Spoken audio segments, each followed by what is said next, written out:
because you're gonna fail miserably, but that's okay, you know, as long as you learn a lesson, it's not failing at all. Yeah. Physical, physical and digital? Exactly. Wow, guys, have you heard about this? And then one night, my brother bought a computer. Welcome to Moneymakers podcast show with Maria Andersen. We usually talk about money, crypto, investments, entrepreneurship, and millionaire mindset here. Welcome to my podcast. Welcome to my channel. And it's nice to be in your studio here. Welcome. Nice to see you. Likewise, thank you. You guys are the first guest in the studio, so very honored and humbled. Thank you very much. So Maurizio, tell me, you are an NFT YouTuber, right? Mm-hmm. But you also have a huge experience in your life, like crazy experience. You was a chef, you was a designer, yeah? Can you tell me, and now you have this NFT channel, like absolutely something new, something crazy. Tell me about it, like how it happened, how you became an NFT YouTuber. Yeah, so long story short, I basically started, I was born in Lake Como, near Lake Como, into a small village in Italy. Italy, guys. If you're from Italy, hey, hello. Hello, ciao. Ciao. Exactly. So, and I started into a small village, so there was not much for me to do, right? So naturally, I gravitated towards food and entertainment because it's something I will always have passion for. And then one night, my brother bought a computer. And this was like early 80s, kind of when internet wasn't even a thing. So we didn't have Google. We had something called Alta Vista, which was a different engine. And then he bought this computer and he was like, dude, you can do these things, you can change colors. And I was like, wow, my mom, she's a painter. My grandfather was a painter. So art has been always in my family. Artist, family, wow. Yeah. And then naturally, I've seen myself playing with digital, right? So I started to build those kind of HTML pages. I mean, bear in mind, this was like 20-something years ago. And then internet kind of came in the early 2000s, late 90s. Yeah. And nobody was doing what I was doing because, you know, nobody believed the internet was going anywhere besides a few people like me and others. That's what happened with crypto now, guys, yeah? Exactly. I was about to say the same thing. I completely agree. So naturally, I moved into design, so designing web and designing softwares. And then I had my own business. I had my own agency in Milan. And then at some point, I think I was 20-something, early 20s, I was like, I need to learn English and go and you know, grow. Grow. Not just my profession, but I wanted to expand my mindset. So I sold everything and I moved to Ireland. And then in Ireland, I stayed for about, Dublin. Why? Because I wanted to learn English. And so. I thought, where can I go to learn English? I had few options. I had London, but London was too big for me. You know, remember, I was coming from a small reality. So finding Dublin was actually cool, and I've been there on vacation a few times, and I love Ireland. Okay. And I flew there, and day one I lost everything. So my first day, I couldn't speak any English. I couldn't say anything. And on my day one, the taxi driver, I forgot to take my stuff, and he drove away, and I lost everything, passport, everything. That's a challenge in life, yeah. So and then you need to kind of become quick in life to react because to make decisions. Exactly, because remember, you know, what happens to you, you can't control what happening to you, but you can control how you react to it, right? So it's all about how your reaction to affect. So first lesson was you need to let go. Okay, fine, let go. And then I kind of started working in design, UX, user experience, building all sorts of interfaces like radio, car, not just web. And this has been my profession since 20 plus years, and I still do. I am a consultant. I help companies in building. I'm helping some banks in the UAE to build some apps and all those things. And then I moved to Dubai. I mean, I've done a bunch of different travels. So from Ireland, I went to Netherlands, to Amsterdam for another year. Then I moved to London. London is the best place to be in Europe, if you ask me, where, you know, I had so much fun. Then I moved to China for about 5 years in Shanghai. Beautiful.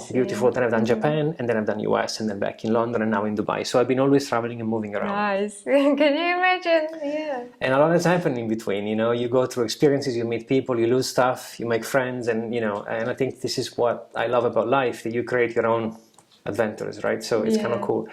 And then I landed in Dubai about 2.5 years ago, 3 years ago, actually April. So this is my third year. Almost anniversary. And thank you. And then on my day one, I met Da Vinci, which is now my partner. Crazy. It's the coolest, because We all know Da Vinci, yeah. If you guys know Da Vinci, hit that like, please. Yeah, exactly. And just go and subscribe, of course, for all you people, go and check Da Vinci's channel because he's amazing. Yeah. And then we kind of started to talk about technologies and of course he's been an inspiration. He's been into Bitcoin since pretty much the inception. And then I kind of started to talk to him about NFTs, and then we kind of did his collection. So the avatars was done by me and Da Vinci together. Nice. And we kind of loved working together. And then I kind of started up my business, which is NFT Shield, which we can talk about it later. And I thought, well, what can I do to give more value to, the people that are using my products? And then interviews came up. Nice. So hence why the YouTube channel, so that I can bring in projects, talk about their projects and give them a chance to expose their stories. Yeah. And tell something new to the audience, right? Exactly. And also it's a way, I think if you want to invest in their project and you see they have a face and a name and they speak to you, you will feel more confident. Okay, exactly. It's not going to be a scam because the person is telling his story or her story. So it's kind of, and then it became an interesting. I mean, there is a lot. I have so much, guys. I have so much respect for people that create content. There is so much stuff you need to be mindful. How long have you been a YouTuber? Oh, not even a year. Not even a year. No. Wow. Yeah. So we are still early, guys. You have a chance now to go and subscribe to Maurizio's channel down below in the description and also in the first pinned comment, because I believe your channel will blow up very soon. Thank you. I believe you will have 100,000 subscribers like this year. This is my prediction. Nice. It's my goal. It's there printed. Okay, so Maurizio, let's talk a little bit about NFTs. So maybe a lot of guys and girls watching us now and they are just like, they don't know anything about NFTs. The only thing they know that NFT is a JPEG. What would you say to them? Is NFT a JPEG? So what is this like? Okay, this is a fantastic question. I guess the best way for me will be NFTs are digital ownership, okay? Not just JPEGs, because they can also be video, they can also be audio, they can be many digital formats. But besides the JPEG itself, it's a proof that you own a digital asset, period. Now, what we've seen so far, because it's very early, we've seen people using JPEGs to sell ideas or stories or whatever, but with no real, quote, utility, because besides the fact that you own the JPEG, nothing else is there. Yeah. And some people are saying NFTs are worthless, and I would say to them, look at there are some JPEGs printed. I don't own them. I mean, I do have them on my wall, but they're not mine. I mean, physically they're mine, but I could also own the digital version of it. Where NFTs are going to do extremely well, I believe, I am super bullish on the technology itself. So the fact that you can digitally own an asset, right, changes everything. So imagine when you go, the best example is concerts, for example, and NFT tickets. Yeah, sure. So when you go to see a concert, let's say you go to a stadium, you purchase a ticket, and then you want to resell the ticket. The stadium doesn't make any more money. So the stadium sells you a ticket, they make money, but then what you do with the ticket, the stadium is out of it. Right? But if there was an NFT, for every resale, the stadium could have a commission, 10, 20%. So it's a no-brainer. From the stadium perspective to produce tickets, they can then be resold and make money without doing anything. Wow, and also you can keep it as a memory, right? Exactly. Like forever. Exactly. The second aspect of NFTs that people don't understand is like you have I call it the lottery element. So not only you own the asset yourself, and you can prove it to anyone, but also you have a chance to win a special or a rare portion of the collection. For example, let's say I'm just giving alpha to any company who does ticketing here for free. So imagine you do an event and you create tickets, you produce 10,000 tickets. 10% of those tickets could go and meet the artist, for example. You have the special utility, not just to see the concert, but also to go backstage and take photos, meet the artist, win a t-shirt. So this is going to become some sort of a utility attached to the digital aspect of it that I can resell. So imagine I go and I mint my ticket and my ticket is special. I want to resell it. Well, now you can actually go and meet the artist. So how much that is worth? And bear in mind, the most money And before we will continue the podcast, I want to say thank you guys for supporting my channel, for watching my videos, because I've been working really hard on my podcasts, on my videos. I'm filming, I'm editing, I'm doing thumbnails, description, everything by myself. And also I want to say thank you to Voltinu for sponsoring this part of the podcast. And if you guys don't know what is Voltinu, well, of course you should know, because this is actually one of my favorite meme coins, and I've been talking about Volt for about a year now here on this channel. So let me show you why I love Voltinu and why I'm talking about Voltinu so much. Well, first of all, look at this, guys. They have a huge ecosystem. It's not just a meme coin. They have their own decentralized crypto exchange. Also, they have their own NFT collection.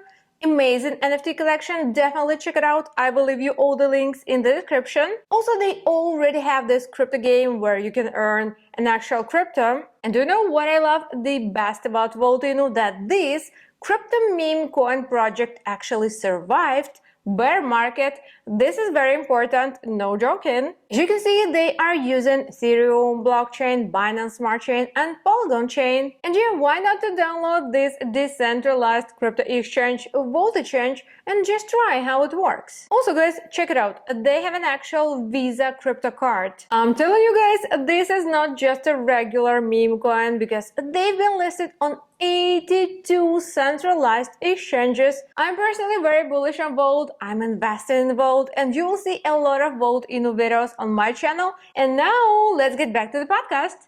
You know, the most valuable the revenue goes to the let's say producer, exactly, creator. So in this case, the venue itself is going to monetize the fact that people are going to resell those valuable tickets. So it's going to become part of our lives. As well as, for example, think about another example, maybe for people that don't have much into NFTs, think about your Apple TV or Apple ID, perhaps. I own a lot of, I own, it's a strong word. I bought a lot of movies on the Apple platform, but I don't own them. They do. So if they close my account, I lose everything. Yeah. So what? How NFTs can help? What if the asset I buy is owned by me on the Ethereum network, for example, on the Cardano network or Solana network? Then Apple doesn't have control of me. I mean, I pay still Apple; they can make money. Do you think it's possible? Like those huge companies, the only thing they want is to have the control on you. Yeah, but they also want to make money, right? So yeah, but it's also they want to make money, and also they are like pro technology, right? 100%. I mean, Amazon is building their own marketplace now. They said they will launch at the end of April, so let's see what's happening. But it's just a matter of time. I remember as much as the internet started, started in the early 2000s or 90s, late 90s. We are now at the same kind of pivotal point where you just need one company who does a wallet, crypto wallet. Samsung has done apps for the television. You can actually see your NFT on TV. Video games. I mean, let's talk about video games. I don't play video games myself, but think about this: NFTs, right? So people, they call it just a JPEG. Okay, let me explain. So imagine you play a video game.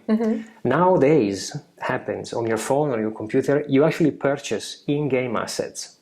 So you go into the video game, you buy a skin, a weapon, whatever you want, which you don't own. The game owns your asset. You don't own anything. Exactly. But what if I play 3 different video games? They were shooting, for example, or racing, probably better than shooting. Like you drive cars. I have my own car, and I can play in 3 different video games with my own car. So I own the asset. So I have my Ethereum NFT, which has a car. So you own this as an NFT, and the same way you can play with it inside the game. Exactly. Wow, that's crazy. And I can resell the asset to other people. And make more money on it. Exactly. You met Carl the other day, a friend of ours. He has a game called Medieval Empire. Yeah. Fantastic example of land, rent. You know, you can be super clever, and that's another way to monetize. And video games have nowadays those tokens, but they have no value. Like you have in-game gold or in-game currencies, but they have no real-time value. So it's just a matter of time in which someone is going to unlock that kind of step, which is crypto, to say, actually you can play and earn, or play to earn, which means when I play the game and I enjoy playing the game, I'm also getting paid. And we are not far at all. The technology is already there. It's just, baby steps. Baby steps. People say crypto is too late. We are so early. 2023, guys, it's so early. There is a lot coming in, but it's going to be so fast.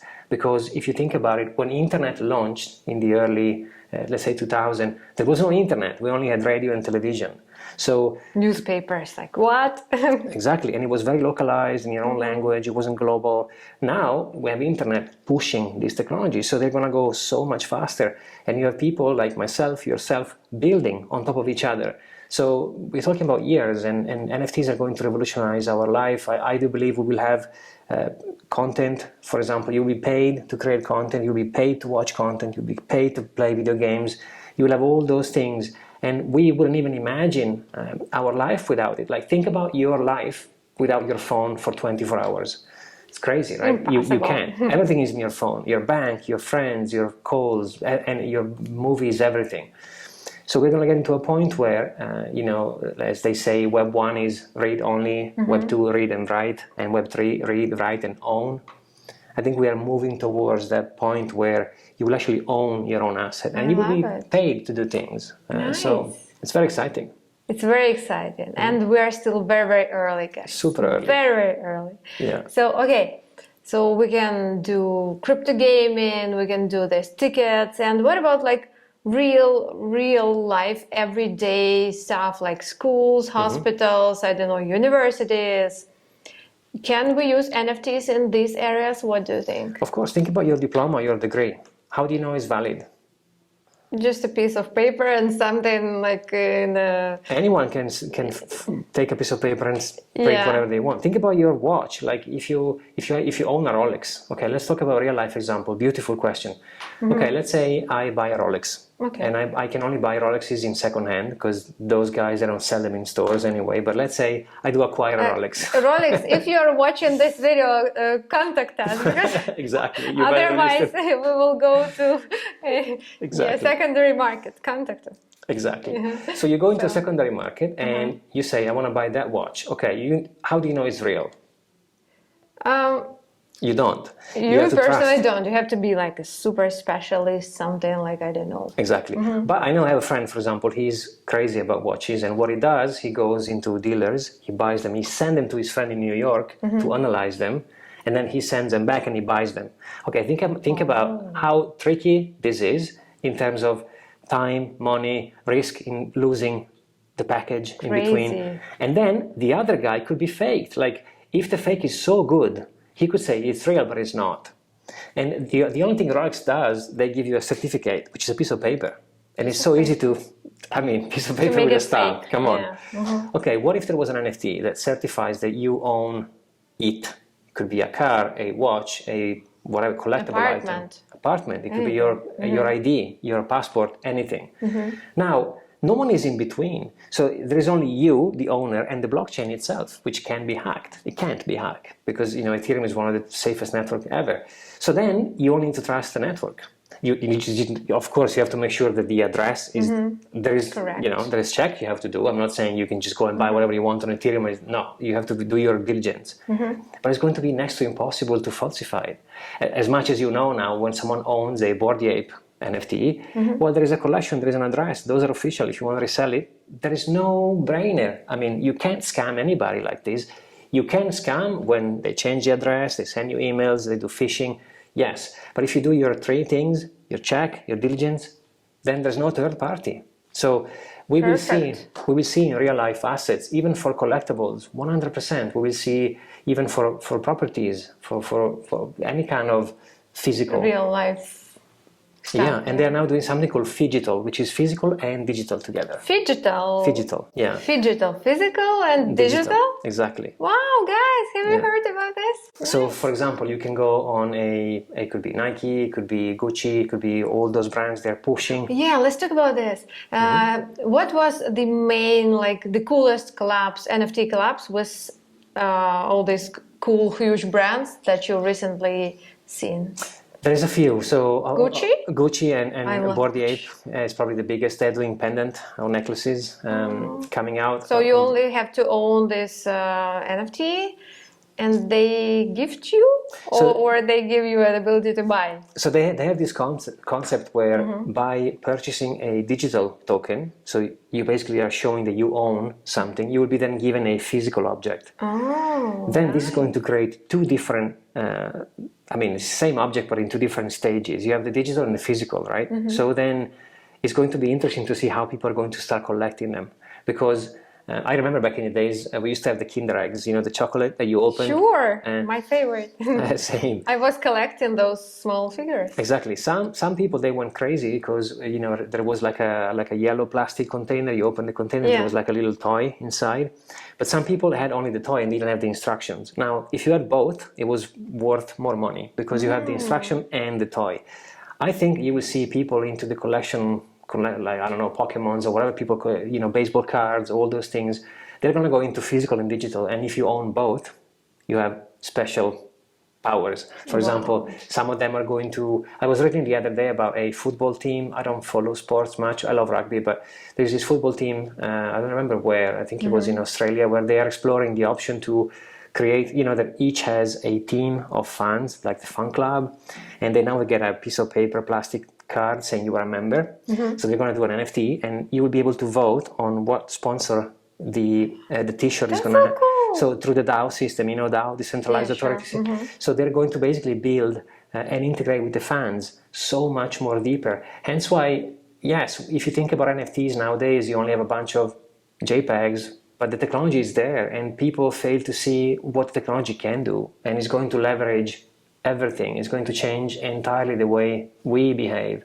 I'm envisioning a place in 5-10 years from now where you'll be able to control your own data. So think about when you go somewhere, when you fly somewhere. I fly to Milan to Russia, for example. I get my passport. Where does it go? Like, who owns my passport?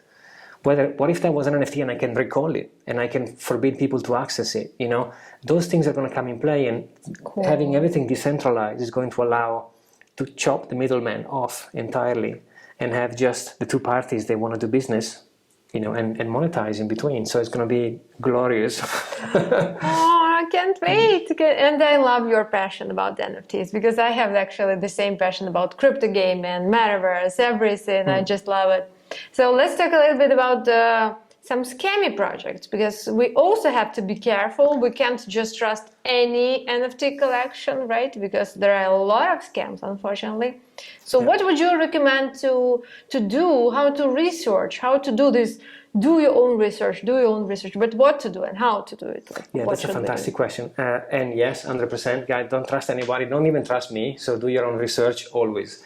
I think the best thing to do will be to, now we are at that stage where the utility is not the main element. There will be, it's going to come in stronger and stronger, but we are in that phase where people are exploring, the technology is new, there's a lot of bad players.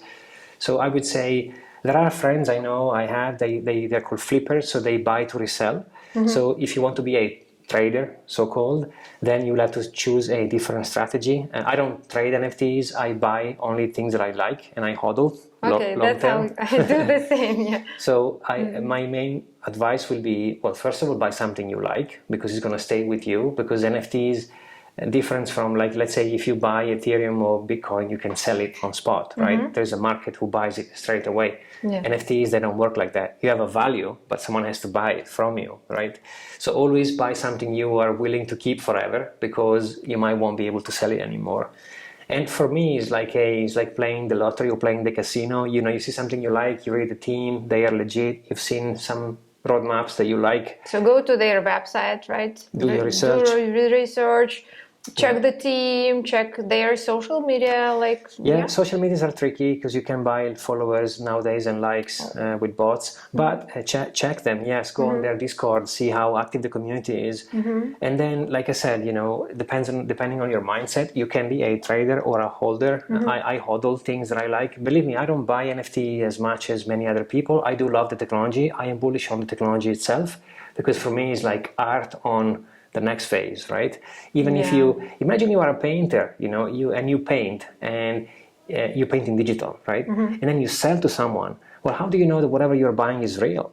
And how can you limit your collection? With NFTs, you can do all those things. So I think artists are going to start leveraging the technology, and they will have to buy services as much as web. I remember very well when I went to Ferrari and the first automotive group in Italy, and they wanted to build their platform. There was only a bunch of agencies in Milan. Nobody wanted to invest in the web. They couldn't see any values. Like, why do I need a website? What do I do with the website? I have a page with back in the days, there was nothing else besides one page and some lettering, HTML. Yeah, sure. Nobody wanted to buy them. To do what? Then you kind of explain to them, well, there's a difference in advertisement, because advertisement, so paper, when you do advertisement on paper, how do you know how many people have seen it? You don't know. You don't know anything. No, you can only see how many people have bought the newspaper, but if you bought the ad, nobody told you how many people have seen the page, for how long, what they've read. On the web, you can say statistic, visits, time, clicks, engagement. Now, the Web3 is going even further. So now they don't see these things, but they will see that NFTs are going to become, I think, no-brainer, a measure for you to log in and access specific content. For example, now you log into with username and password over your finger on your iPhone or whatever, on your keyboard, if you use Macintosh. There's going to be a time in which you will have to have an NFT. That's it. You go on that website, you click login. If you have the NFT, you enter. If not, you don't enter. So that means you don't want to sell it anymore, because if you sell the NFT, you lose access to the course, to the class, to whatever it is, content. So companies are going to start producing those things. So for art, to go back to what I was saying, it's going to become a tool for you to say to your buyers, to the community, this is my piece of art, and the Ethereum network, or Cardano, or Solana, whatever, is going to verify that. So when you purchase a piece of digital art, you know who the owner is, or who the creator was, Amazing. It's going to change entirely the game. Like I said, now people don't see those things because the technology is underneath, but they're going to start leveraging it step by step, and you blink twice, 5 years from now, rewatch it, we'll be in a very different position. Tell me about your platform. You have your own platform. It's absolutely amazing. I will leave a link in the description, guys. Go check it out. Yeah. So how it works? So in essence, everything kind of is now moving, because Da Vinci is my partner, the coolest person to work with, to be honest. I love him in pieces. So I started off as a kind of a calendar where I was going to plan and listing new projects. So if you are someone who wants to see who's doing what, you could go on nftshield.io and see in the calendar section what collection we're launching, what kind of chains people are building on. Because again, when you choose your blockchain, it's like you're choosing a car. It's a statement, Some chains are more expensive than others. Like if I say I built on Ethereum, it means the gas is going to be very high. So it's going to make you feel posh and expensive, right? Whether if I build on Polygon, which is still layer 2 on Ethereum, the fees are going to be much smaller. Tiny. Yeah. But it's going to send away a perception, I think. It's like when you drive a car, when you show up with a car, people go, wow, he or she is driving a whatever brand might be. Lamborghini, Porsche, whatever. So choosing your blockchain also has to be considered. But let's say if you want to transact small things, maybe if you talk about a piece of art, which is super expensive, okay, Ethereum makes sense because it's expensive. But if you want to buy and sell coffee, like Starbucks has done a membership, you can have 50% of network fees. So of course Polygon was the best. So again, NFT Shield was a place where you could see where people are building, or what projects are coming out. And then I kind of build up saying, okay, what can I do? Everything is free, by the way. I'm not charging anything anyone. I just want to give. I think if you want to get, you have to give first. One of my good friends always says, if you want the butterfly to come, you have to put the flowers down. Oh, so cute. So put the flowers down. And you will have the butterflies. So the idea was to give a place for artists to go, get together, showcase their work, talk about their art, and help them showcase their collection. And it became, in the beginning, was a flat page, like a calendar, and now it's been a year in the making. Da Vinci is now on board. We are changing a few things.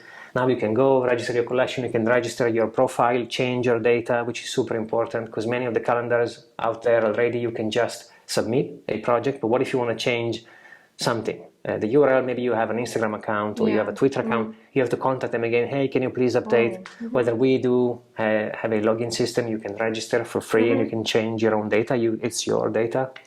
We even had a NFT project on Solana we launched, which was a membership, but then Solana crashed. It was really hard. It's our fault, you know. Yeah, day one, we launched it because the thing is, like, the technology is so new that people don't know how to use it. So I think I went too far, too fast. And I think what I've done 6 months ago is going to become the standard in 3 years. Oh, really? With your pass as an NFT, your wallet.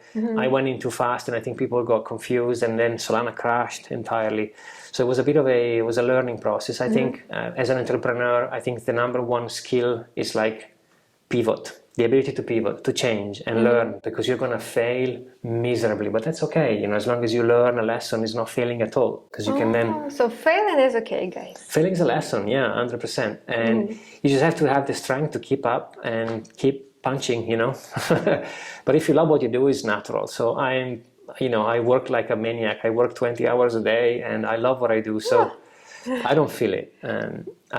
I'm going to start feeling it soon because I'm in my mid-40s now, and I don't think. Oh, please, you're still young. Come on. Yeah, I know, but I can tell you, when I had half of my age, I could stay all night, and do all the things, and now, I get tired earlier. But age is just a number. I get it. I agree. Yeah. It's just all the mindset that does it.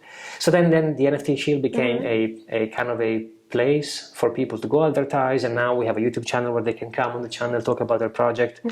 We have a weekly segment with Da Vinci every Monday. We talk about news and everything. So it's kind of is evolving in time. We have a fantastic list of things we want to do, because he joined the business not long ago, a couple of months ago. And ever since, he said to me, I love everything you're doing, but, you should do this, that. So we started bouncing off each other, and having a partner is great, because I was by myself, And now we have a list of new features. We're going to release a new website probably next week. Let's see how it goes. It's ready, but I'm debugging all the small things. So it's kind of it's growing, and I would like for people to tell me what they want. Because at the end of the day, I have a lot of ideas, but what do I know? Just my views, but whether people can, help and say, hey, how about a future? Yeah. Exactly. And then, like you said, the channel is there, is growing. We're going to start doing lives from next week on Wednesday, where you will join us, hopefully. I hope I will be a guest there. So guys, go subscribe to Maurizio's channel. I will be a guest there every Wednesday, I guess. Yeah, 8 o'clock Dubai. Yeah. Nice. And we're gonna do a live show, so whatever is said is there, in the ether forever. Yeah, you can ask questions in the comments, like not in the comments, how you call it? In the chat. In the chat, chat. It's gonna be awesome. I've never done a live before. I was invited in some as a guest, but I never kind of conducted a live myself. So again, learning. Going back to what I said in the beginning, there is so much I did not know. I've been consuming videos forever, since YouTube inception, basically. But when you go on the other side and you start producing, you understand the value of so many things. And I can understand. Right? That's great. It changes the perspective entirely. Just guys, if you don't know what we mean, just try to at least film short, like 50 seconds video, and put it all together. Like, what do you want to say? Like, your message is super. And then seeing yourself, like, I'm sure you also agree, like, I have an accent, I move my hands. Me too. Which it makes me, and makes you, and I love it. But when you replay it and you watch it, you go, damn, I should take it off. Oh my God. This is so embarrassing. No, it's so cool. Yeah. People love it. Yeah. That's what makes you unique. Exactly. But you have to go through. Sure. One thing is to, for example, and I knew, I'm lucky that in our network we have a lot of friends. They're super famous YouTubers, and they give me so many tips, and I'm so thankful and grateful I have them in my life. But I didn't know that. I was like, okay, I'm going to publish it. It's going to be okay. But then when you go and watch it, you want to run into the bathroom and cry. It's like, I'm out there, I'm exposed. But then you get to a point where you just let go, Yeah. That's how content is made. So, that's nice. I'm so inspired by you. Thank you. Yeah. Okay, so maybe final question for now. Let's say our video will be watched in 50 years from now, because videos are still on YouTube, nobody deletes them. So what will be your message to those guys and girls who will watch this video in 50 years? Nice. But first of all, I'll be 100, so happy birthday to me. Yes. Happy 100. Yeah. Okay, so I would say there are some timeless piece of advice you can potentially share. So there is a mental kind of, and there's a technical kind of thing. So one is on the technology. Probably if you're watching in the future us, we're watching it. Everything we just said, I think is going to become real. So we are going to transact with a different system, monetized system. We will have definitely crypto in our life, 100%. There's going to be one or many other companies who have done a step forward in adopting technology. Think about Amazon. You know, when the web bubble popped, we had many. Remember Pet? I don't know if you remember Pet.com. Was a huge, but it's gone nowhere, right? So, but then Amazon stayed, and it was a garage project, you know, back in the days. So I think we will see some of those technologies, maybe Ethereum, maybe Bitcoin, maybe other coins. Who knows? Then maybe the Fed coins. I don't know. Something. Someone is going to do something. Is going to change entirely our life, and we are going to be so connected. People talk about the metaverse into I don't know if you've seen Ready Player One, the movie. Yeah, sure. I think we're not going to be there in 2 years, but we're going to start interacting more and more. Like, think about, this is already a metaverse. We are having a conversation here, and it's going to get projected into a digital platform. You know, we have an avatar. We'll be able to have things in our faces. We'll be able to wear clothing. So it's going to come more and more integrated, the digital side of it. Hence why I'm so bullish in NFTs, because NFTs are a digital evolution of art. So digital is growing. I mean, the best way to say something time proof or whatever is like, digital is going to grow bigger and bigger. So the more you stay near the source, digital, the more is the chance it's going to become something. So I think we will pay each other with different money. We will earn coins by doing different things. It's going to be less centralized place to be.